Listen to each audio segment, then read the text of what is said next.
Salut tout le monde, bienvenue à cette présentation de notre balado-diffusion sur la glace, édition du 14 décembre 2020. 14 décembre, lentement mais sûrement, on s'approche de Noël. On s'approche aussi du début du championnat mondial de hockey junior. Il en sera évidemment abondamment question dans les minutes qui vont suivre dans notre balado numéro 10 de la saison, déjà notre 10e semaine. On va en s'en faire une autre la semaine prochaine avant de prendre une pause pour le championnat mondial et pour la période des fêtes où on va s'arrêter quelque peu. Mais la semaine prochaine, on sera encore là. Qu'est-ce qu'on a au menu pour vous cette semaine? Je me suis entretenu avec l'attaquant Jacob Pelletier des Foreurs de Val-d'Or. Il est le seul Québécois de la LHJMQ à s'être taillé une place avec Équipe Canada Junior, parce que oui, finalement, on connaît la composition de l'équipe, les 25 joueurs qui vont représenter le Canada et qui vont tenter de remporter une deuxième médaille d'or de suite à compter du 26 décembre prochain dans la bulle à Edmonton. D'ailleurs, la bonne nouvelle, c'est que toutes les équipes, les 10 pays participants sont maintenant rentrés dans les deux hôtels réservés à Edmonton pour devenir la bulle, si on veut, officielle du tournoi, un peu comme on l'a fait dans la Ligue nationale cet été. Alors, ce matin, j'ai parlé avec Jacob Pelletier en direct du JW Marriott à Edmonton, où il nous a parlé un peu de comment il entrevoyait les choses pour les prochains jours et surtout pour le tournoi. Donc, c'est un entretien extrêmement intéressant. Je me suis également entretenu ce matin avec John Goyens, l'ancien entraîneur-chef du Drakkar de Bécomo, mais surtout celui qui a été l'entraîneur-chef pendant 3 ans de l'autre Québécois qui s'est taillé une place dans l'équipe, le gardien Devin Levi, un ancien des Lions du Lac-Saint-Louis, qui s'aligne maintenant et qui va s'aligner en janvier pour les Huskies de Northeastern dans les universités américaines, dans la NCAA. Il n'a pas eu la chance de jouer encore de match au niveau universitaire en raison de la pandémie. Mais John Goyens connaît très bien Devin Levi et vous allez voir, c'est très intéressant ce qu'il a à nous dire sur ce gardien québécois qui est un peu méconnu des amateurs de la LHJMQ. En fin d'émission, on va également s'entretenir avec l'ancien capitaine de l'Océanique de Rimouski, Samuel Laberge, qui a commencé, lui, sa saison en fin de semaine dans la ECHL, parce que oui, la ECHL a débuté sa saison avec 13 équipes. On a présenté une dizaine de matchs en fin de semaine et Samuel Laberge évolue avec les Americans de Allen.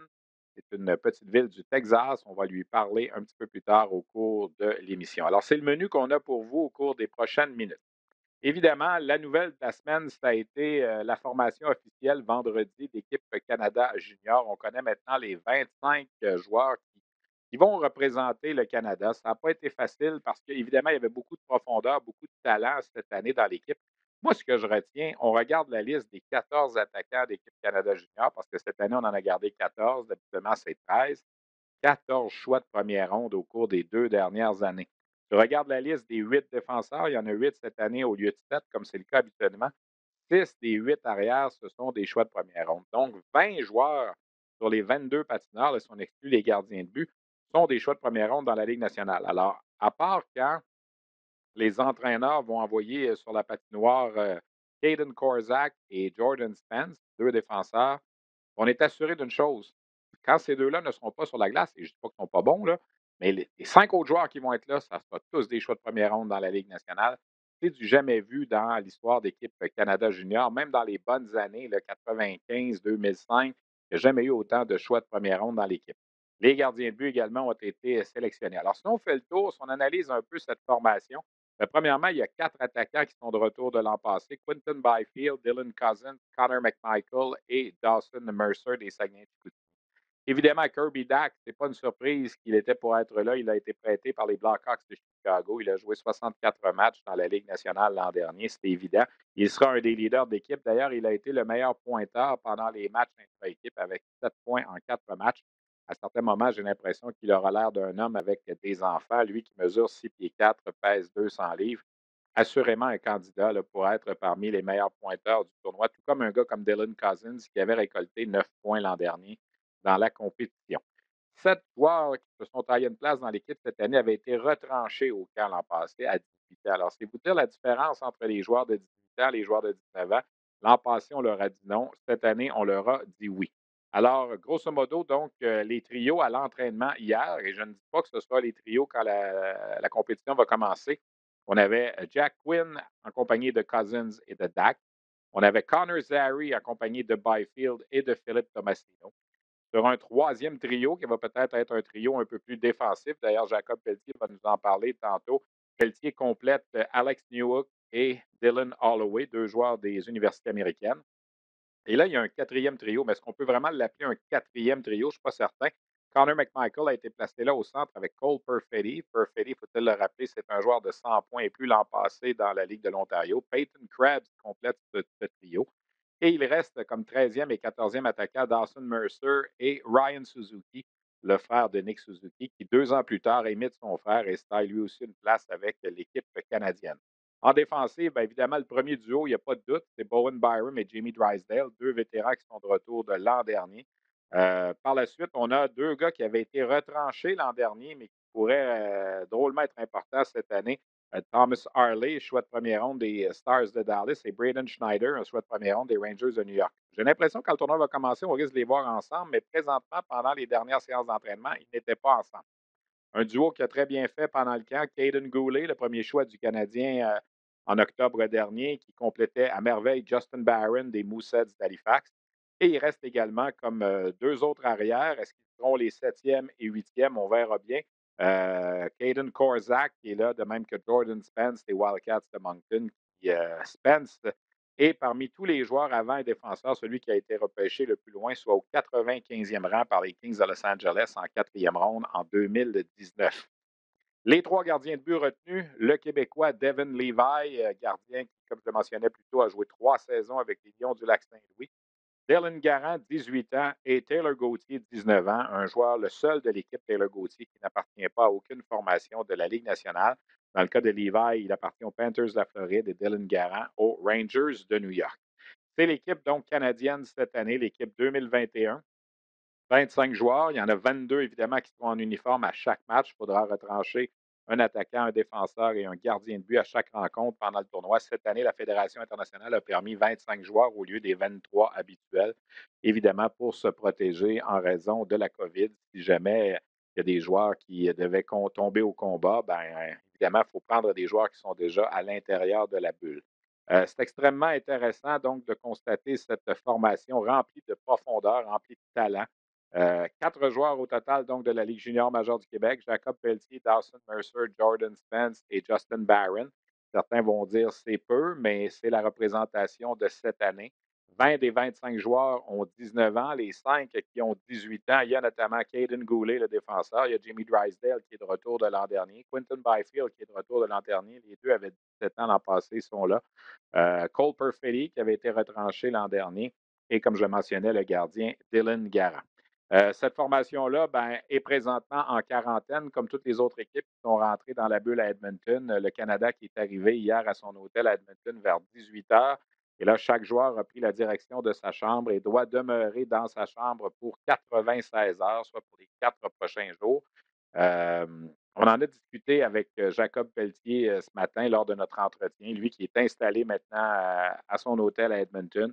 Et vous allez voir, je ne savais pas si on avait aussi fait en sorte d'avoir des vélos stationnaires dans chacune des chambres. Jacob Pelletier va répondre à cette question. Alors, voici cet entretien avec cet attaquant des Foreurs de Val-d'Or qui va représenter le Canada à compter du 26 décembre prochain. On le rejoint dans la bulle, sa nouvelle bulle maintenant, sa nouvelle chambre d'hôtel à Edmonton, Jacob Pelletier des Foreurs de Val-d'Or. Jacob, premièrement, merci de nous faire entrer. Juste avant de commencer l'entrevue, je disais à la blague, est-ce qu'au moins c'est confortable pour un autre confinement? Parce que c'est pas 14 jours, c'est moins pire, c'est 4 jours, mais est-ce que tu as eu l'impression que tu vas être bien là quand même? Ouais, vraiment, écoute, je pense que c'est A1 ici, là. Je pense que c'est justement la même hôtel que les gars de la NHL étaient. Fait que, non, vraiment, c'est très bien ici. Comment est-ce qu'on va repasser ça encore, ce 4 jours-là? Là? Est-ce que les gars, vous en avez parlé hier avant de vous laisser? J'imagine quoi, vous êtes laissé dans le lobby parce que là, vous n'avez pas le droit de fréquenter de chambre en chambre, c'est ça? Non, exact, c'est ça. On s'est laissé hier dans le lobby. On est arrivé vers 6 heures hier.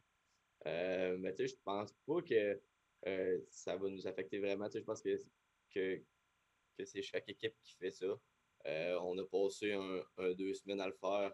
Là, c'est simplement 4 jours. Fait que, tu sais, je pense que on sait à quoi s'attendre un peu. Puis là, c'est simplement 4 jours. Donc, je pense que ça va passer vite. Là. Le stress est moins là aussi, là, même si certains joueurs étaient dans la position je vais-tu rester, je vais-tu m'en aller. Là, au moins, on sait que le seul stress, évidemment, c'est de ne pas tester positif, mais ça, dans le fond, vous n'avez pas de contrôle là-dessus. Là. Non, c'est ça, exact. Je pense que vu que les coupures sont faites, le club est fait, il n'y a plus vraiment de stress à avoir. Je pense qu'il reste simplement à nous préparer là, pour le tournoi qui s'en vient. Est-ce qu'on sait comment Équipe Canada va faire là, pour les 4 prochains jours? Parce que là, je pense pas que vous allez avoir encore un vélo stationnaire dans votre chambre, là, à moins que je me trompe. Là, alors... J'en ai un direct là, mon Ah, Saint-Anne. ben écoute, Tabarnouche, merci de me faire partager. On a vraiment pensé à tout. Donc, les vélos stationnaires ont suivi de Red Deer à Edmonton? Ben? Ouais, c'est ça, exact. On est arrivé hier, il y avait un vélo ici. On a eu des cordes à danser, des bands pour quelques exercices aussi. Fait qu'on va avoir des workouts à chaque jour, on va avoir des meetings aussi. Fait que tu sais, je pense que, que ça va passer vite, même pour ça. Là. Là, en principe, c'est quoi? C'est vendredi le retour sur la glace? Quoi? Honnêtement, j'ai aucune idée. Je pense que c'est juste ça. Je pense que c'est 4 jours. Fait que je pense que vendredi, on va pouvoir pratiquer. Puis on a un match en concours le 21 si ma mémoire est bonne. OK. Je veux qu'on revienne sur quand on a annoncé la nouvelle que vous faisiez partie de l'équipe. J'ai vu le petit vidéo là, qui circule sur les médias sociaux. Je pense qu'Hockey Canada a fait en sorte que vos parents partagent ce moment-là avec vous. Toi, qu'est-ce que ça t'a fait? Là? Comment tu as vécu ça? J'ai trouvé ça très le fun, tu sais, parce que je pense que je veux dire, c'est grâce à eux que je suis ici aujourd'hui. Mes frères étaient là, mes grands-parents aussi. Fait que, tu sais, de pouvoir vivre ça ensemble, même si on est loin, tu sais, je pense que, que ça fait, que ça fait ça tu sais, très le fun à vivre. Là. Jacob, la dernière journée avant les dernières coupures, tu as parlé aux médias, puis tu disais je suis encore nerveux, il reste un match ce soir. Est-ce que tu étais vraiment nerveux ou si dans ta tête c'était pas mal fait là, l'équipe? Là? Moi, j'aurais aimé ça t'appeler en privé et te dire regarde, arrête de t'inquiéter, là, mais est-ce que tu sentais vraiment que il y avait une nervosité encore? Ou? Quand même, écoute, tu sais, je pense qu'il restait 6 attaquants coupés, 6 ou 7. Puis, tu sais, je veux dire, rendu là, c'était pas mal juste des choix de première ronde. Fait que, tu sais, je pense pas que ma place était faite à 100% encore. Tu sais, je pense que j'avais quand même des très bonnes chances. Mais tant que je suis pas sûr à 100%, je vais toujours avoir un petit stress. Là. Depuis le début des matchs intra-équipe, en tout cas depuis la reprise, tu as joué beaucoup avec, je les appelle les deux gars de collège, là, Alex Newhook et Dylan Holloway. Ça a l'air à bien fonctionner pour vous. Ce trio-là n'a pas été touché du tout. C'est quoi au juste ce trio-là pour l'équipe canadienne? Qu'est-ce que ça va faire dans le tournoi, ce trio-là? Tu sais, je pense que ça va être une ligne, on va pouvoir être shut down, on va pouvoir jouer contre les meilleures lignes adverses, on va pouvoir apporter de, de l'offense un peu aussi. Je pense qu'on est 3 gars qui travaillent fort, qui patinent vite. On va pouvoir mettre beaucoup de pression aussi sur les défenseurs adverses. Donc, pour moi, de pouvoir jouer avec Newey et Halls, je pense que c'est 2 très bons joueurs. Puis, je suis très chanceux de pouvoir jouer avec les autres. Là. L'an passé, on se souvient, tu avais vécu la déception d'être blessé, d'avoir une commotion là, juste avant. Qu'est-ce que ça représente pour toi de finalement faire partie de cette aventure-là? C'est sûr que c'est pas la même chose que quand tu le regardais à la télé quand tu étais plus petit parce qu'il n'y aura pas de spectateurs puis tout ça, mais au moins c'est au Canada, puis au moins tu as la chance de le vivre quand même. Là. Ouais, c'est ça. Tu sais, justement, je pense de pouvoir représenter mon pays euh, à, à ce tournoi-là. Tu sais, je veux dire, c'est mon rêve depuis que quoi, j'ai 5 6 ans. Tu sais, je pense que c'est quand même gros. C'est un des plus gros tournois à vie, presque. Fait que, tu sais, je veux dire, de pouvoir participer, de pouvoir enfin, justement, prouver au monde que je pouvais être ici. Tu sais, je veux dire, je pourrais pas demander mieux, là. Alex, je ne veux pas en faire un épisode de politique ou quoi que ce soit, là, mais vous êtes deux Québécois dans l'équipe. Il y en a un, Devin, on le connaît moins dans la LHJMQ parce qu'il a joué les Midget 3A et tout ça. Tu es le gars francophone de la LHJMQ. Il y en a juste un, c'est toi.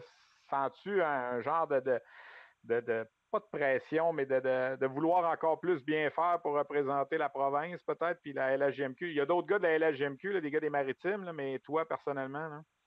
Ouais, c'est sûr, tu sais, je pense que je suis fier d'être un, un Québécois. Je veux représenter le Québec aussi. Fait que je me mets pas de pression, mais tu sais, c'est sûr que j'aimerais ça ramener l'or, là. Même la ville de Québec n'a pas été beaucoup représentée dans l'équipe Canada Junior au fil des ans. Il y a quelqu'un qui me faisait remarquer là, qu'il n'y en a pas eu beaucoup depuis Patrice Bergeron là, en 2005. Là. C'est quelque chose aussi pour même ton coin de pays encore plus. Là. Ouais, vraiment, tu sais, je pense que justement, la ville de Québec, je pense pas qu'il y en a eu beaucoup, comme que tu disais. Fait que, tu sais, de pouvoir justement être un euh, de ces très peu-là, c'est très le fun pour moi. Puis j'espère les représenter de la meilleure façon possible. Jacob, quand on regarde votre alignement, là, 20 choix de première ronde dans l'équipe, les 14 attaquants, c'est tous des choix de première ronde. À part quand l'équipe Canada Junior va utiliser deux défenseurs, il va toujours avoir que des choix de première ronde sur la patinoire. Les gens ont tendance à se dire ça ne peut pas fonctionner. C'est quoi peut-être votre plus grand défi là, d'être trop confiant ou de penser que ça va peut-être être facile, quoi?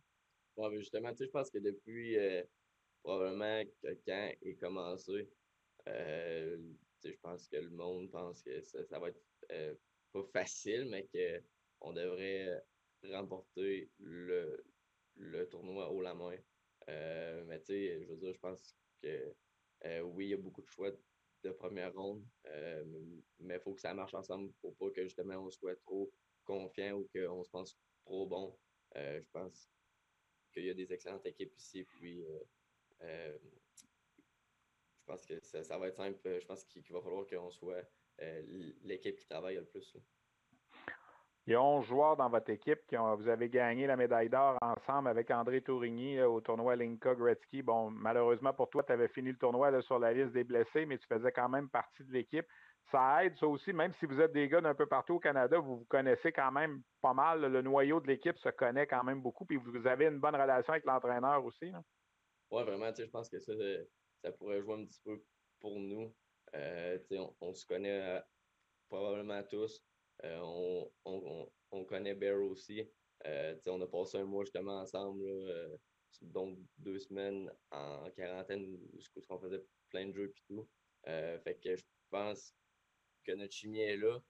Puis il reste aussi là, tu sais, 2 semaines là, pour se préparer, là. Kirby Dack joue avec vous. C'est une chance de l'avoir. C'est un gars qui a de l'expérience de la Ligue nationale. Il a joué dans la bulle cet été à Edmonton. Est-ce que tu le vois comme le grand leader de cette équipe-là? Quel genre de bonhomme c'est? Là, lui, pour lui, il revient avec des jeunes de 19 ans quand ça fait un an, dans le fond, qu'il passe avec des gars qui parlent de bébé et d'hypothèque, comme je dis souvent, là, quand un jeune revient comme ça. Est-ce que tu te sens comme le vrai leader de votre équipe? Ou... Ouais, vraiment, tu sais, je pense que lui, Bowen, Byron puis Cousins, euh, tu sais, ils ont pas mal pris charge un peu. Ils savent qu'ils vont être des grands leaders pour nous. Tu sais, je pense que Kirby, ça paraît que l'an passé, il a joué avec des hommes. Il est très bon, il est très gros. Je pense probablement que ça va être le meilleur joueur ici au tournoi. Puis, c'est ça, tu sais, je pense que on est très chanceux, là. Ben écoute, Jacob, on va te souhaiter que ça se passe bien. On va souhaiter que tout soit comme on veut que ce soit. Vous avez travaillé tellement fort là, pour vous rendre là, d'avoir passé la quarantaine puis tout ça. Je pense qu'on peut juste vous souhaiter là, le meilleur, puis que le 5 janvier, vous puissiez jouer pour la médaille d'or. Je pense que c'est ça le rêve de tous. Merci beaucoup, Jacob. Puis lâche pas, on est derrière vous autres. Ben, merci à toi.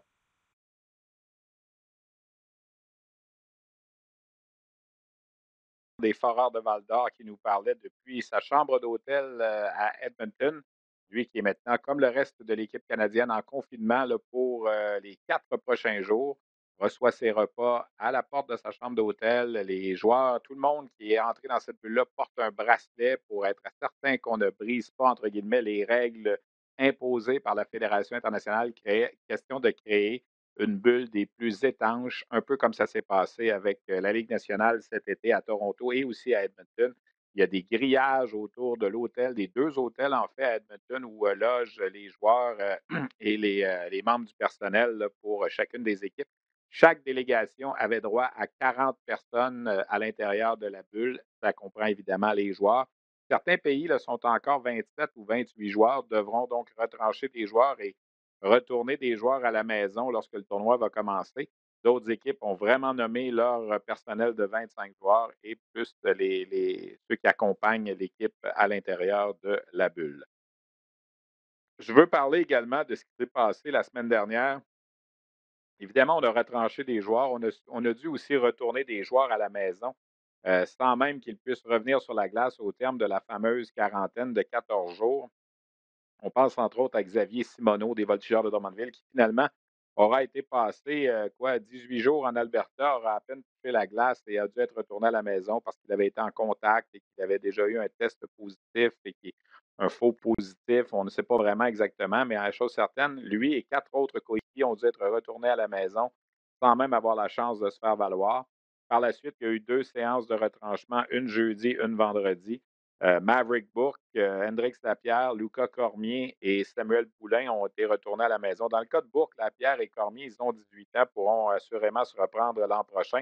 Dans le cas de Simoneau et Poulain, malheureusement, c'est la fin de la possibilité de jouer pour Équipe Canada Junior parce qu'ils ont 19 ans. C'était pas facile, on l'a dit, il y avait 27 choix de première ronde sur 46 joueurs au début du camp d'entraînement. Alors, des choix de première ronde, on en a laissé de côté. La profondeur est là cette année. Et comme André Tourigny l'a mentionné, c'est pas tellement que Bourque, Lapierre ou Poulain n'ont pas été bons, c'est que les autres ont peut-être fait un petit peu plus, ont eu quelque chose de plus qui a fait qu'on est allé dans cette direction-là. Des fois, ça ne tient pas à grand-chose, ça devient une question de combinaison, de chimie, tout ça. Alors, c'est dommage pour Samuel Poulain. Peut-être que son passé avec Hockey Canada aussi aura joué dans la balance. Lui, comme je le mentionnais la semaine dernière, n'a pas toujours performé à la hauteur des attentes lorsqu'il a fait partie des programmes des moins de 18 ans et des moins de 17 ans. Il a été lui-même, d'ailleurs, le premier à le reconnaître. Petit mot également sur ce qui s'est passé, avant d'enchaîner, sur ce qui s'est passé avec l'équipe américaine également. Il y a un Québécois, Thomas Bordelot, qui samedi matin a appris que son co-chambreur, John Beecher, avait été testé positif à la COVID. Le règlement de la Fédération internationale est clair, un test positif après le 29 novembre, tu es exclu du tournoi. Alors, Bordelot par la porte de côté parce que lui n'avait pas été testé positif, mais qu'il avait fréquenté, était dans la même chambre qu'un joueur qui a testé positif. Il a été lui aussi exclu de la formation américaine, tant et si bien que la formation américaine a dû nommer son personnel de 25 joueurs et il y a seulement 13 attaquants et 9 défenseurs dans l'équipe parce que normalement, Beecher et Bordelot auraient fait partie des cadres de la formation. Beecher, qui est un vétéran de l'an dernier. Et le pire de l'histoire, semble-t-il, on n'a pas de confirmation, mais on a vu ça passer sur les médias sociaux, c'est que lorsque Beecher est revenu à la maison, il a passé un autre test qui s'est avéré être négatif. Alors, peut-être que le test qu'il avait reçu du temps où il était dans l'espèce de confinement de l'équipe à Plymouth aux États-Unis était un faux positif. On ne le saura peut-être jamais. Chose certaine, Beecher a été exclu et par le ricochet, Bordelot aussi. Dans le cas de Bordelot, il a 18 ans, pourra se reprendre l'an prochain, mais c'est vraiment dommage, lui qui connaissait un excellent début de saison avec l'Université du Michigan. Il y a eu plusieurs cas également de joueurs qui ont testé positif là, dans les nations européennes avant que celles-ci s'envolent vers Edmonton. Là, au moins, la bonne nouvelle, c'est que tout le personnel est en place à Edmonton. Les équipes observent présentement la quarantaine et pourront reprendre les séances d'entraînement à compter de vendredi. On a parlé tantôt à Jacob Pelletier, on disait qu'il y avait 2 Québécois dans l'équipe. L'autre Québécois, c'est le gardien Devin Levi qui est en lutte avec Dylan Garand et Taylor Gauthier pour peut-être obtenir le poste de gardien numéro 1. Jeudi dernier, dans le dernier match intra-équipe, Levi a joué 60 minutes pour la première fois depuis le 1er mars, alors qu'il évoluait encore avec Carlton Place dans la Ligue junior de l'Ontario. Et il a fait toute une impression. Il a blanchi l'équipe des Blancs qui avait gagné ses 3 premiers matchs dans les matchs intra-équipe. Devin Levi a effectué 36 arrêts. Est-ce qu'il a laissé le message qu'il était prêt pour obtenir le poste de gardien numéro 1 de cette formation? Lui qui, rappelons-le, a joué Midget 3 pendant 3 saisons avec les Lions du Lac-Saint-Louis et son entraîneur John Goyens qu'il connaît très bien, a joué l'an passé à Carlton Place Juniora et cette année devait faire le saut aux États-Unis avec Northeastern. la même université avec laquelle évolue Jordan Harris, un espoir du Canadien, qui, je le mets entre parenthèses, a été choisi joueur de la semaine là, dans Hockey East. 2 buts et 3 passes pour l'Américain qui est maintenant âgé de 20 ans, qui est trop vieux là, pour représenter son pays cette année au Mondial Junior, mais qui a joué pour les États-Unis l'an passé. Alors, Levi va jouer pour l'Université Northeastern au retour du Mondial Junior. Et ça me tentait ce matin de faire un brin de jasette avec John Goyens. On est revenu d'abord sur l'épisode qui a fait qu'il a dû quitter le Drakkar de Bécomo en début de saison. On sait qu'il avait été embauché l'an dernier, a dirigé le Drakkar pendant une saison et cette année, en début de saison, a décidé de démissionner, de rentrer à la maison. Alors, il va nous expliquer un petit peu pourquoi, mais il va surtout nous parler de Devin Levi. Et écoutez bien ce que John Goyens a à dire sur ce jeune gardien de 19 ans. Levi va peut-être être un élément extrêmement important là, pour le Canada au Mondial Junior. Voici donc cet entretien avec John Goyens. Mon invité, c'est John Goyens, qui est bien connu dans les milieux du hockey au Québec. Il a longtemps été l'entraîneur-chef des Lions du Lac-Saint-Louis dans la Ligue Midget 3A. A dirigé le Drakkar de Bécomo l'an dernier. Finalement, à raison un peu de la pandémie, a décidé de revenir chez lui dans la région de Montréal en début de saison. Peut-être, John, merci premièrement d'accepter l'invitation et peut-être juste clarifier cette partie-là, ton départ du Drakkar de Bécomo, ça s'est fait quand même rapidement, juste avant le début du camp d'entraînement. Ouais, écoute, l'incertitude de plusieurs choses avec la pandémie, par exemple, Air Canada, il y avait plus ou moins plus de vols. Et je dis ça parce que quand j'avais choisi d'accepter l'offre de Steve Aaron, un aspect avec une jeune famille qui était pour faciliter les choses, c'est que ma famille peut prendre l'avion assez facilement pour venir me voir passer du temps, ou même si j'avais un 3 jours, 2, 3 jours, peut-être avec peut-être une pratique, je pouvais revenir chez nous. En plus, avec la pandémie, il y avait d'autres choses que je ne veux pas comme trop en parler, mais il y avait trop d'incertitudes. Quand est-ce que je peux voir ma famille encore? Et tu dois me payer, je ne sais pas c'est quoi le montant pour être dans une situation où je ne vois pas ma famille pour 4, 5 mois à la fois, avec un petit garçon qui devient juste avoir 4 ans et qui était malade l'année passée, qui a passé une semaine et demie dans l'hôpital, avec les choses personnellement qui ont arrivé avec ma famille l'année passée. Je pensais que c'était un stress qui peut-être va nuire mes habiletés comme coach et je ne voulais pas mettre ça sur les joueurs, l'organisation ou ma famille. John, est-ce que quand tu regardes la saison que tu as passée à Bécomo, est-ce que tu en retires quand même une expérience positive? Parce que ça faisait longtemps que ton nom circulait, que tu étais dans le Midget 3A, puis on se disait, peut-être un jour, il aura la chance de venir dans la LHJMQ. Quand tu regardes peut-être un an plus tard, qu'est-ce que tu retiens de cette expérience-là? La plupart des choses, sauf les choses que je viens juste de mentionner avec ma famille, c'était vraiment, vraiment positif. C'était un beau défi parce que pendant les étés, je travaillais toujours avec les gars qui montaient du Midget 3 dans les nouveaux juniors ou collèges et même professionnels. Et je me demandais tout le temps, est-ce que je suis prêt à gérer un banc, gérer une équipe à ce niveau-là? Les joueurs m'ont bien accepté. C'était vraiment un peu plus facile pour commencer. Tu avais un gars comme Gabriel Fortier comme capitaine. Mais avec tout ce qui s'est passé, même avec tout le voyagement qu'on fait, honnêtement, ça m'a donné un peu plus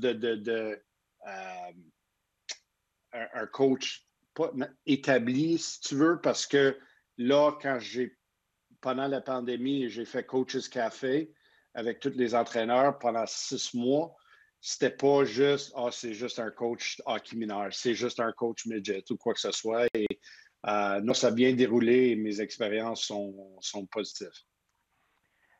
Tu ne fermes pas la porte à un retour éventuellement au niveau junior si jamais l'occasion se présente puis que peut-être géographiquement c'est plus facile? Quoi?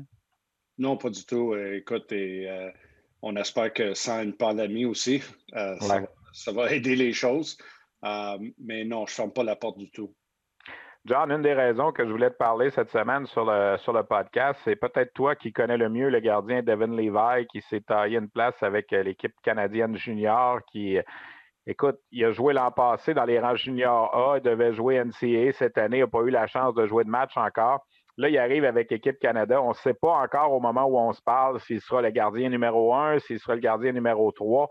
Parle-moi un peu de ce bonhomme-là. Tu l'as dirigé pendant 3 ans. Il a été exceptionnel pour votre équipe. Il était là, entre autres, quand vous avez stoppé les fameux Chevaliers de Lévis en série. Quel genre de gars c'est? Ça a l'air spécial. Je lui ai parlé quelques fois. J'écoute ses entrevues, puis il parle souvent des caméras qu'il place lui-même sur son filet pour s'améliorer, puis tout ça. C'est un jeune homme un peu différent. Est-ce que je me trompe? Non, tu ne te trompes pas. Généralement, on dit ça, la plupart des gardiens de but sont différents, mais avec Devin, une chose, ça, même avant qu'il parle, tu vois la façon qu'il a une souris sur sa face. C'est rarement que tu vas voir ou que tu vas rencontrer Devin Leary qui va être pas content.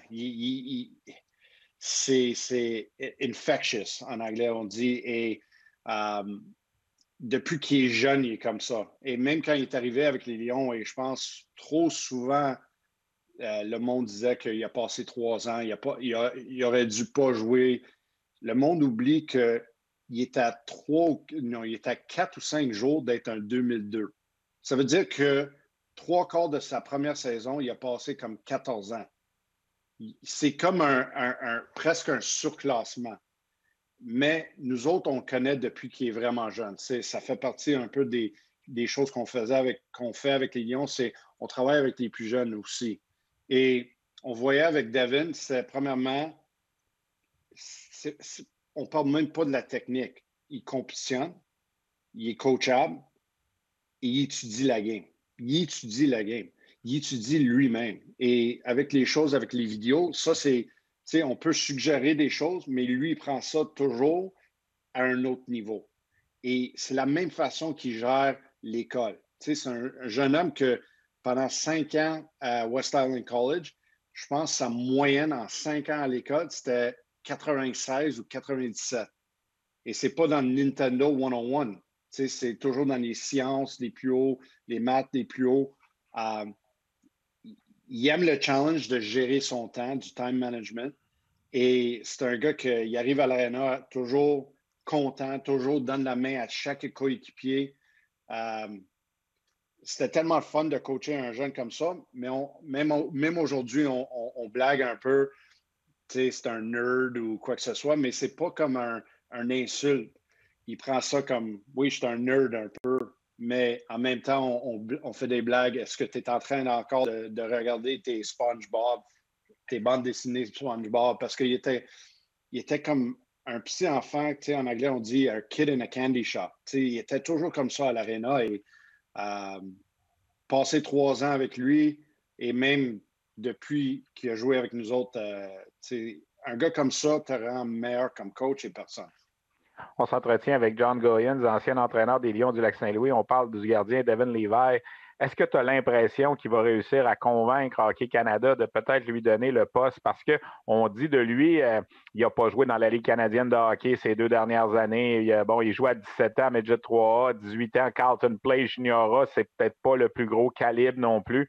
Est-ce que tu as l'impression qu'il va réussir à supplanter des gars qui ont peut-être plus de millage que lui au niveau de la Ligue canadienne de hockey? C'est un joueur que je doute jamais. Parce que tout le monde, la plupart du monde le doutait quand il était plus jeune. Il est trop petit. Il est trop petit. Il est resté trop longtemps. Et tu vois, il est rendu numéro 1 avec l'équipe Canada Junior A l'année passée. Il était incroyable pendant la demi-finale et finale contre la Russie qui ont perdu en prolongation. C'est un gars, il était supposé d'être trop petit pour la Ligue nationale pour le repêchage. Trop de monde le doute et lui, je pense qu'il prend ça pas comme un chip sur son shoulder, mais plus comme il aime ça. Il aime se faire douter par les autres.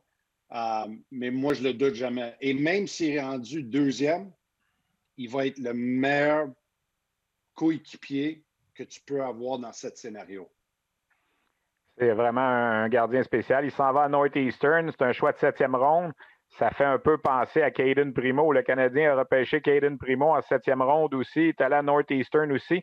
Je sais qu'il m'avait dit dans l'entrevue qu'il pouvait peut-être s'inspirer d'une histoire comme cela. Est-ce que tu as l'impression qu'il va rester 4 ans à l'université ou s'il va signer un contrat auparavant?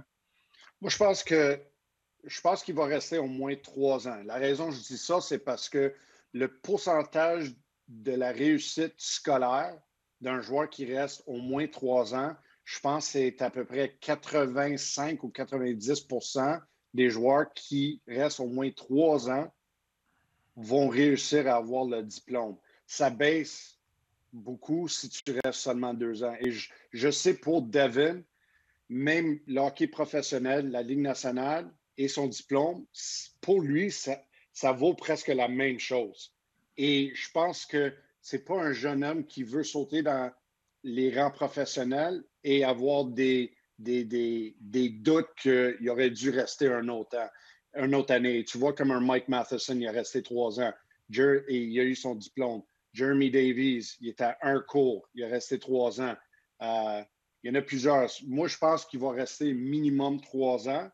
Et en plus, ça va lui donner plus de temps à maturité physiquement, mentalement et soit plus prêt pour les rangs professionnels. Ça va être intéressant donc de suivre son cheminement avec Équipe Canada Junior. On devrait en avoir des nouvelles, disons, la semaine prochaine, quand il y aura les matchs préparatoires. Ça va nous donner une idée un petit peu dans quelle direction Hockey Canada s'en va, parce qu'en ce moment, ils n'ont pas l'air à trop savoir. John, avant de te laisser aller, pas de hockey Midget 3A cette année. On parle de peut-être commencer en janvier en ce moment. Toi qui es impliqué longtemps dans la Ligue, dans le développement des joueurs, quel effet ça va avoir tout ça pour ce groupe de joueurs-là cette année là, qui est censé jouer Midget 3A, les 2004, comme on dit? Est-ce qu'ils vont être affectés en ce moment? Je pense que tout le monde est affecté, mais je pense que s'ils sont capables de commencer au mois de janvier, je pense que c'est une solution. Tout le monde, il y en a plusieurs équipes qui ne pratiquent même pas en ce moment. Les Lions, par exemple, parce qu'ils n'ont pas les bulles scolaires, parce que la majorité des joueurs vont à plusieurs écoles. C'est un scénario pas unique juste aux Lions, mais ça veut dire que la plupart, ils n'ont pas pratiqué. Ça veut dire que s'ils commencent janvier, je pense que ça va commencer lentement. Mais la plupart des équipes juniors, on sait maintenant, ils ont commencé à faire le dépistage au niveau bantam. Et je pense que c'est là, avec les 3 mois, 4 mois qui vont jouer fin d'hiver et printemps, et avec les rapports des entraîneurs, euh, avec le caractère du joueur, la façon qu'il est coachable, la façon qu'il pratique.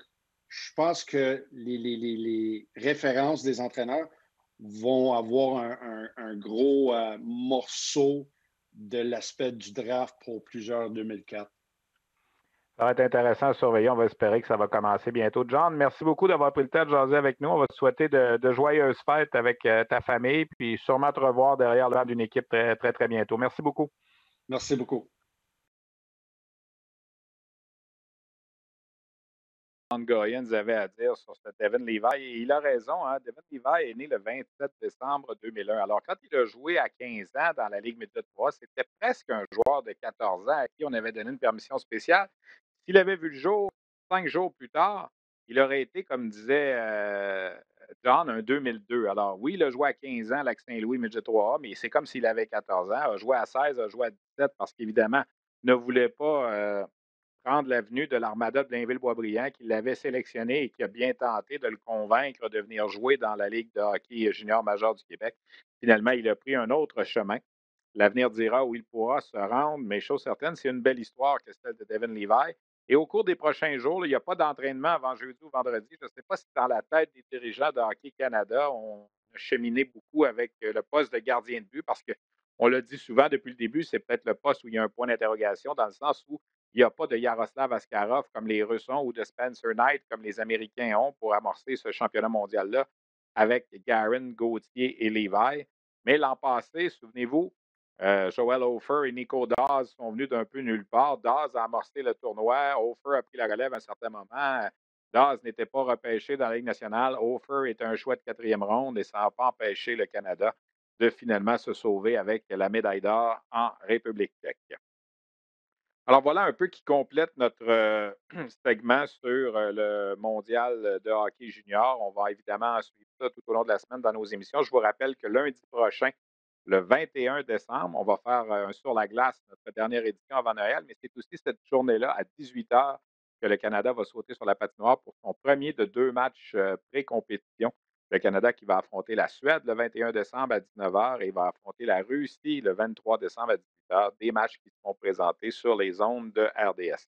Je fais une petite parenthèse avant d'aller plus loin aussi. On m'a beaucoup posé la question sur les médias sociaux. Est-ce que tu vas aller à Edmonton cette année? Est-ce que tu vas faire la description?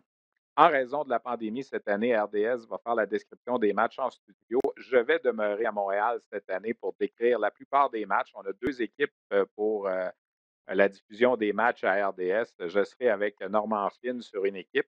L'autre équipe, ce sera mon collègue Michel Lacroix avec Bruno Gervais. Je vais décrire donc les matchs du Canada, les matchs également de demi-finale et de finale. RDS va envoyer dans la bulle. Il quitte demain, d'ailleurs, je vais le saluer, notre collègue Patrick Friolet, qui va devoir lui aussi se soumettre à une quarantaine, là, enfermé dans sa chambre d'hôtel de 4 jours à son arrivée à Edmonton demain. Et par la suite, il aura la chance de côtoyer les joueurs d'un peu plus près, de pouvoir faire des entrevues, d'avoir le pouls du vestiaire. Alors, cette année, pour la première fois en 23 ans, ça me fait un peu drôle de le dire, mais je ne serai pas au championnat du monde de hockey junior physiquement. On espère que l'an prochain, les choses seront revenues plus à la normale et qu'on pourra se rendre sur place à Edmonton pour, évidemment, la description des matchs. Mais soyez assurés d'une chose, toute notre équipe va mettre tous les efforts dans le temps des fêtes pour vous présenter le plus de matchs possible. C'est une tradition, le championnat du monde de hockey junior dans la période des fêtes à RDS. Ce n'est pas parce que c'est dans une bulle à Edmonton qu'on n'y sera pas. On sera là, vous ne raterez pas grand-chose. Et notre équipe va tout mettre en œuvre. On le sait également qu'il n'y a pas d'autre hockey qui se joue présentement et que le championnat mondial de hockey junior va attirer beaucoup, beaucoup l'attention dans le temps des fêtes. Je le disais en début d'émission, la ECHL, les gens appellent encore ça la East Coast Hockey League, mais ne porte plus officiellement le nom de East Coast Hockey League, la ECHL, dont il y aura une équipe à Trois-Rivières l'an prochain, une équipe d'expansion au Québec pour la première fois, a commencé ses activités en fin de semaine. Vendredi et samedi, on a présenté 5 matchs vendredi, 5 matchs samedi. Alors, ça me tentait d'avoir le pouls un peu de comment ça se passait aux États-Unis pour la ECHL. Alors, on a rejoint hier matin Samuel Laberge, ancien capitaine de l'Océanique de Rimouski, qui a amassé 3 passes à son premier match samedi avec les Americans de Allen. Et où ça, Allen? C'est au Texas, pas tellement loin là, de Dallas. Samuel Laberge, donc, qui est parti rejoindre cette formation-là. Il a amorcé sa saison. On a fait un brin de jasette avec lui. On vous présente ça à l'instant. On s'en va à Allen, au Texas. C'est pas souvent qu'on a la chance d'aller faire une entrevue dans ce coin-là des États-Unis pour rejoindre l'ancien capitaine de l'Océanique de Rimouski, Samuel Laberge. Samuel, premièrement, merci de prendre le temps de jaser avec nous. Ça se passe comment, la vie à Allen, au Texas, présentement? Ça se passe bien, la température est belle. C'est sûr qu'on est chanceux de jouer au hockey en ce moment avec les conditions, là, avec tout ce qui se passe avec le COVID. Là. Fait que, ça se passe bien. On a eu notre premier match de la saison hier à Tulsa. Oui, c'est ça. Pour rappeler aux gens, une des raisons pour lesquelles on voulait te parler cette semaine, c'est que tu as décidé de faire un retour aux États-Unis après une année au Québec dans la ECHL, ce qu'on appelait avant la East Coast. Et en fin de semaine, on a joué 10 matchs de hockey là, dans la East Coast Hockey League. Il y en a eu 5 vendredi, 5 samedi. Toi, tu joues avec les Americans de Allen. Vous avez joué à Tulsa. Je regardais, il y avait quoi, 2500 spectateurs. On est quand même capable d'accueillir des gens? Oui, il y avait quand même des gens. Là. C'est sûr que c'est pas les mêmes foules que d'habitude, mais au moins, il y a des gens avec une bonne distanciation là, dans les estrades. Là. OK. Qu'est-ce qui explique que tu as décidé de faire un retour? Je regardais peut-être que les transferts se sont faits avant, mais c'est une décision quand même récente, je pense, que tu as pris de retourner dans la ECHL cette année. Oui, dans le fond, l'année passée, pour des raisons familiales puis personnelles, là, j'ai décidé de prendre une année pour moi, revenir à la maison puis être proche de la famille. J'avais pas la tête, j'avais été au camp Manitoba, les Moose, puis j'avais pas la tête au hockey, fait que j'ai décidé de revenir à la maison. Puis, vas-y. Tu connais quand même la région là, du Texas. Tu as joué là dans la Ligue américaine, tu as joué là dans la CHL aussi, je pense. ton parcours, là, comment tu as fait pour te retrouver là après ton séjour avec l'Océanique? Non? Dans le fond, moi, à 19 ans, là, j'ai eu un offre, d'un an dans la Ligue américaine avec le Texas, là, puis à Austin. Puis après mon année, là, j'ai re-signé une autre année. Puis c'est ça, là, après ça, la deuxième année, c'était une année difficile. Puis comme je disais, là, quand je suis revenu à la maison, il y a eu d'autres complications familiales. Puis c'est ça. Là, cette année, dans le fond, l'année passée, j'ai eu une très belle année à Sorel, là, j'ai vraiment eu du plaisir. Puis cette année, j'avais signé avec le Thunder des Adirondacks. Puis ils ont décidé de canceller la saison. Il y a peut-être 2 semaines, 2, 3 semaines, on a eu un appel comme quoi il y a 16 équipes qui cancellaient leur saison. Fait que là, on se retrouvait je me retrouvais avec plus de travail. Fait que on a regardé les options, puis finalement, on a pu signer à Allen. Sauf erreur, là, il y a seulement que 13 équipes là, de la ECHL qui vont jouer. Ça va avoir l'air de quoi votre saison à peu près, si évidemment tout se passe bien? Là, on parle de combien de matchs, puis comment ça se passe? Est-ce que c'est seulement que des voyages rapprochés? Ou... Ben là, en ce moment, on a juste un horaire, je pense que c'est jusqu'au 13 janvier. Puis après ça, là, je pense que ça va dépendre de ce qui va se passer avec justement le COVID, là, les vaccins, puis tout ça. Peut-être qu'il y a des équipes qui vont embarquer pour le reste de la saison. Je sais que l'horaire est sorti, je pense, jusqu'au 13 ou au 15 janvier pour l'instant. OK. Là, je regardais, on avait évidemment, comme on dit, planifié cet entretien-là vendredi. Tu as quand même eu un bon premier match. Tu as participé aux 3 buts de ton équipe dans une défaite de 4-3. C'est ça, comment ça se passe, le calibre, puis tout ça? Si tu compares, peut-être tu as joué Ligue nord-américaine l'an passé, tu reviens CHL cette année, il y a une grosse différence? Oui, il y a quand même une différence, là, mais je pense que la LNH, c'est une ligue qui est vraiment sous-estimée. Là. Il y a eu des très bons joueurs dans cette ligue-là aussi. Puis c'est sûr que la East Coast, je suis revenu hier, puis j'étais content du match. C'est décevant qu'on ait perdu. Je pense qu'on manquait un peu de. C'était un peu décousu. Là, c'était le premier game pour tout le monde. Là, à peu près tout le monde n'avait pas joué depuis 8, 9 mois. Là, fait que, mais je pense qu'on va travailler là-dessus cette semaine, puis essayer de s'améliorer, c'est sûr. Au Texas, les gens, bon, évidemment, il y a les Stars de Dallas dans la Ligue nationale, mais comment c'est le hockey au Texas?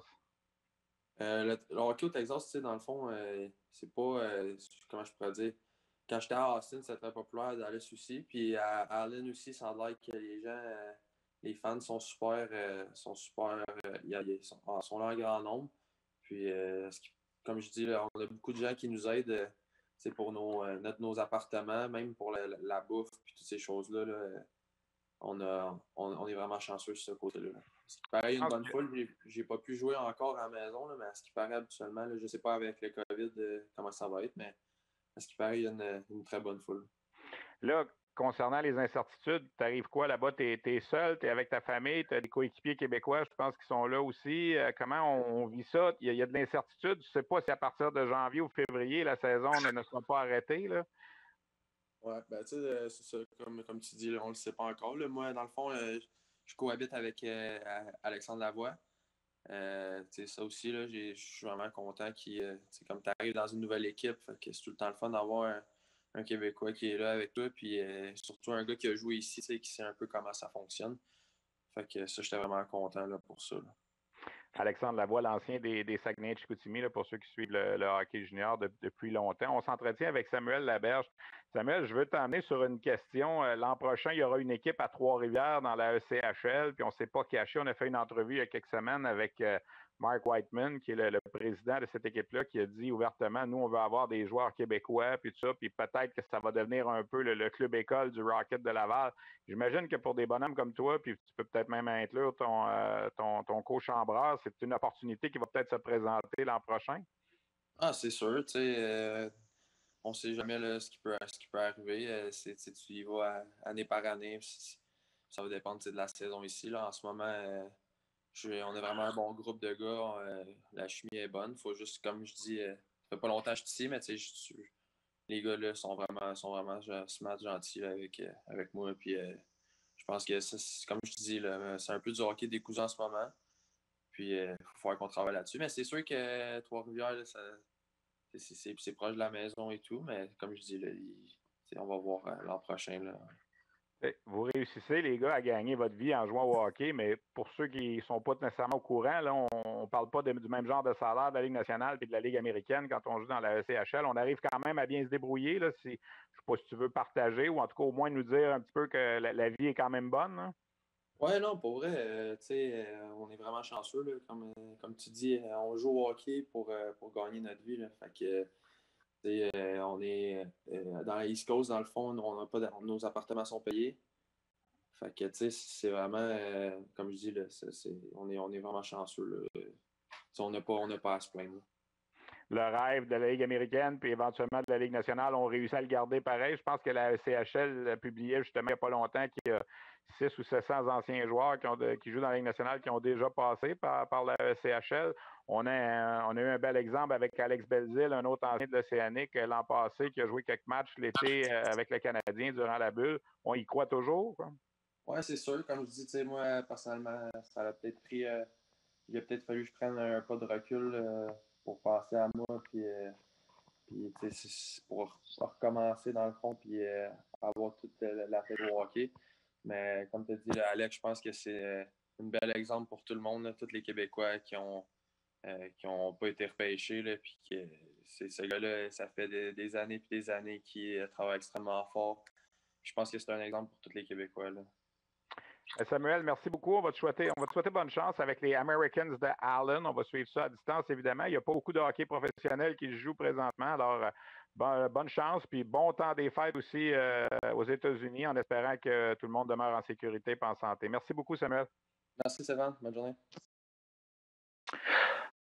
Alors voilà, Samuel Laberge, ancien capitaine de l'Océanique de Rimouski, qui a commencé sa saison donc dans la ECHL en fin de semaine. On va suivre ça au cours des prochaines semaines, surtout au début janvier. Alors, comme on le sait, la Ligue américaine, c'est pas avant février. La Ligue nationale, on ne sait pas trop non plus. On parle beaucoup du 13 janvier. On verra bien. On se le souhaite, mais pour l'instant, c'est un peu de l'inconnu. Écoutez, avant de terminer la balado de cette semaine, il faut évidemment que je revienne sur deux décès qui sont survenus en fin de semaine. Pierre Lacroix, ex-agent de joueur, ex-directeur général des Nordiques de Québec, de l'Avalanche du Colorado. Et également le décès de Jocelyn Morissette, de la fameuse famille Morissette, qui a longtemps été propriétaire du Titan de Laval et des Prédateurs de Granby. Deux décès. J'ai écrit une chronique d'ailleurs hier soir sur le site web de RDS. Deux décès de deux hommes qui ont marqué à leur façon, évidemment, de façon bien différente, la Ligue de hockey junior majeur du Québec. Moi, j'ai connu Pierre Lacroix à mes tout débuts à RDS, au début des années 90. C'était un agent de joueur reconnu. Quand tu étais dans l'écurie de Pierre Lacroix, on savait que tu étais en bonne main. Il a eu des clients, là, les meilleurs joueurs au Québec, ou à peu près, ont fait partie de l'écurie de Pierre Lacroix. Ses premiers clients ont été Bob Sauvé et Mike Bossy. Par la suite, il y a eu évidemment Patrick Roy, Pierre Turgeon, Vincent Danfous, Alexandre Daigle, et j'en passe, évidemment. Et il a fait le saut en 94 pour devenir directeur général des Nordiques, une saison à Québec avant que l'équipe déménage à Denver. J'ai un peu, évidemment, perdu de vue Pierre Lacroix à partir du moment où l'équipe a déménagé à Denver. On se voyait beaucoup moins. Mais dans mes débuts à RDS, j'étais quand même qu'un jeune journaliste de 23-24 ans. Beaucoup de respect avec Pierre Lacroix. J'ai un souvenir d'un bonhomme qui était un pince sans rire incroyable. Tu parlais avec lui, il t'emmenait en bateau et des fois, ça prenait 30 secondes, une minute avant de te rendre compte que tu te faisais amener en bateau un peu. Il était extraordinaire pour ça. C'était un joueur de tour reconnu de ses amis. Puis je ne veux pas prétendre là, que j'étais proche de lui ou tout ça. Je n'étais pas proche de lui dans son cercle rapproché, mais je pense quand même l'avoir assez bien connu. C'était un homme pour qui j'avais beaucoup de respect. Je me souviens des fois, en tant que journaliste, tu cherches des nouvelles, tu veux avoir des scoops, comme on dit dans le métier. Pierre a déjà été là pour moi dans ces situations-là. Je pense qu'il comprenait que j'étais un jeune qui commençait, puis qui avait besoin de ce genre d'aide, si on veut, entre guillemets. Le repêchage de 1994 a été pour moi marquant à Hartford. Son premier repêchage comme directeur général des Nordiques, c'est le soir où il a échangé Matt Sundin au Maple Leafs en retour, entre autres, de Wendell Clark.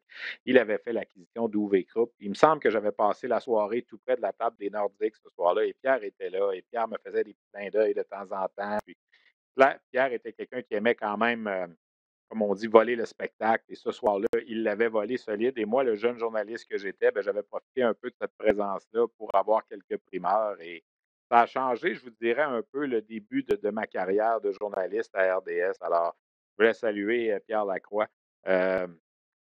J'ai envie de vous conter une anecdote. Elle ne m'implique pas personnellement, elle implique des collègues. Ça s'est passé au Mondial junior de 1993. À l'époque, Jean Lefebvre, Marc Lachapelle et Éric Pedneau représentaient RDS. Éric Pedneau comme producteur à RDS du championnat mondial junior. Moi, je travaillais de Montréal. Et les trois m'ont raconté un coup pendable. Et vous allez voir un peu la personnalité de Pierre Lacroix. M'ont raconté un coup pendable que Pierre Lacroix leur avait fait. En Suède, à Gävle, un petit village là, perdu de la Suède où avait lieu le championnat du monde junior cette année-là. Les collègues rencontrent Pierre Lacroix dans le lobby de l'hôtel et Pierre leur suggère un bon restaurant où il dit aux collègues j'ai été manger là hier, c'est vraiment très bon. Ça s'appelle le Stab Fish, le restaurant, puis tout ça, je vous le recommande. Alors, les collègues prennent en note le nom du restaurant, l'adresse, évidemment, et c'était à l'époque où il n'y avait pas de GPS, on va se le dire. Là, on fonctionnait avec les cartes routières. Alors, imaginez nos trois compères, et je vous le dis, je n'étais pas là, je me l'ai fait raconter, mais tellement souvent, cette histoire-là. Et Pierre Lacroix me l'a raconté aussi et était tellement fier de son coup. Il avait envoyé les trois collègues à peu près à 45 minutes, une heure de l'hôtel pour supposément aller à ce restaurant-là, le Stab Fish. Et les collègues ont cherché le restaurant pour finalement se rendre compte, une fois qu'ils ont trouvé l'adresse, il y avait une simple maison dans laquelle Pierre Lacroix, qui était passé là à l'avant, avait planté un poteau avec un carton et avait écrit les fiches sont dans la sable. Je voulais traduire les poissons sont dans la sable, la marque de la voiture dans laquelle les collègues étaient. Et là, quand les trois collègues se sont rendus compte du coup que c'était fait passer par Pierre Lacroix, ils n'en revenaient pas. Ils sont revenus à l'hôtel et quand ils sont revenus à l'hôtel, ils avaient une enveloppe qui était à la réception pour eux. Et c'est Pierre Lacroix qui avait pris une photo Polaroid de lui et de la pancarte en question qu'il avait été lui-même planté. Tout ça là, juste pour faire un coup pendable à mes trois collègues, là, Jean, Marc et Éric. Alors, vous voyez un peu le genre de personne que c'était. C'était ça. Je veux dire, c'était le genre de personne qui arrivait. Il ne laissait personne indifférent. Il avait un charisme incroyable. Alors, Pierre Lacroix qui a gagné la Coupe Stanley en 96 et en 2001, il a été celui qui a donné la première chance à Bob Hartley de devenir entraîneur-chef au niveau professionnel, d'abord dans la Ligue américaine, par la suite avec l'Avalanche dans la Ligue nationale. Bob a gagné avec lui et avec les Bears de Hershey dans la Ligue américaine et avec l'Avalanche. On se souvient évidemment de la transaction Patrick Roy, qui avait été son client, qui est venu chercher à Montréal. Et parlant de Bob Hartley, alors, premièrement, je veux saluer et offrir mes sympathies à la famille Lacroix. Si jamais ils écoutent ce segment, je les salue tous. Et parlant de Bob Hartley, il a été doublement affecté en fin de semaine parce qu'on a aussi appris le décès de Jocelyn Morissette, le plus vieux, le doyen de la famille Morissette, qui était un peu la force tranquille de la famille. C'était pas le plus volubile, c'était pas le plus exubérant. C'était le vieux sage, un peu comme on le disait. Et Jocelyn nous a quittés à l'âge de 76 ans à la suite d'un cancer dont il avait appris l'existence au printemps dernier. Alors, c'est deux pertes pour la Ligue de hockey junior majeur du Québec. Je suis convaincu que lorsqu'on aura un gala des rondelles d'or, on pourra leur rendre hommage. Je salue également donc la famille Morissette et j'offre mes sympathies à tous les frères, les fils, les neveux, tout ça que j'ai eu la chance évidemment de côtoyer pendant ma carrière. Jocelyn était un grand-père aimé, un père aimé aussi. Alors, je salue la famille Morissette. J'ai trouvé que c'était un week-end difficile pour la LHJMQ.